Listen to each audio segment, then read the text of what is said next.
This is Bishop Garland Hunt. This is the Powerful Devotional. Welcome back. I love those that are following me. And by the way, I love engagement. I love engagement. So if you've been following me and you happen to find this powerful time today, please just put a note there. And you can certainly like it. Like it helps too, but just put a note, and I'll do everything I can to even write you back or make a comment back. So please don't worry about comments. And then also, if you want to share, if there's some things that you feel like I'm hearing that some of your friends need to hear, please feel free to share it also. Listen, I want to just talk to you today about men. About men. I recently, as I was telling you, I think in some of the most recent powerful times, I was telling you that I actually had back surgery. So during that time, I was really just meditating on what God was doing with me personally. And in the context of that, of course, he started dealing with me about discipleship. And I want to be clear about that, because I'm going to talk a little bit about discipleship. I'm trying to make sure that as I talked about it, I've given you enough information on it. But let me be more specific.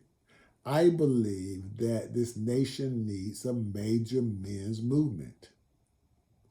I believe that the nation needs a major men's movement right now. And the reason I say that is because I believe that men have to be in a position where we are legitimately giving of our whole self, that we're not backing down, that we're standing firm, that we give our full self to the Lord, and that we understand worldview, and we're not arguing stuff from a worldly perspective, and that we're not making excuses for who we are. And in fact, that we are literally standing ground because we're strong men that love Jesus. I believe that there's time for a men's movement. And then more specifically, as I talked to you many times about the black community, I think that the black community incredibly needs it. I mean, we have to have it, primarily because there's a great fatherlessness in the home, a tremendous great fatherlessness in the home. In other words, most black children that are born are raised by a black mother. And I don't want to take anything away from that mother that raised those children. You've done a great job. You've done a great job, mothers, black mothers. You've done a great job working and trying to raise these young black boys. That's not easy. It's not easy. But it's still not your main responsibility, because you didn't have that baby by yourself. That young men need to understand that if they can give a seed or sow a seed, they also need to sow fatherhood. They need to be responsible.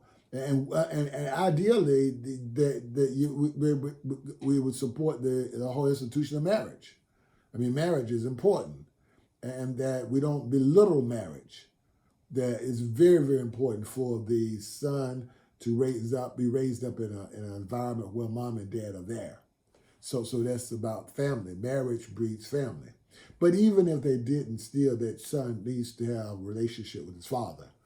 He needs to have a relationship with that father. So the father, either way, you still no excuse. You still make sure that you spend time as a young man with your children, and even daughters. I'm talking in the context of men right now, but I'm still saying whatever it is, you got to spend time with them.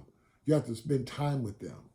So let's go on further. So out of this, I believe that we need a mass murder. Otherwise, it's going to be cursed. Our nation will be cursed, and even more specifically, the black community will be even more cursed. Well, why do you say that? Well, I'm saying that because the scripture is really a bit clear in Malachi chapter 4, verses 5 and 6. It says, "Look, I'm sending you the prophet Elijah before the great and dreadful day of the Lord."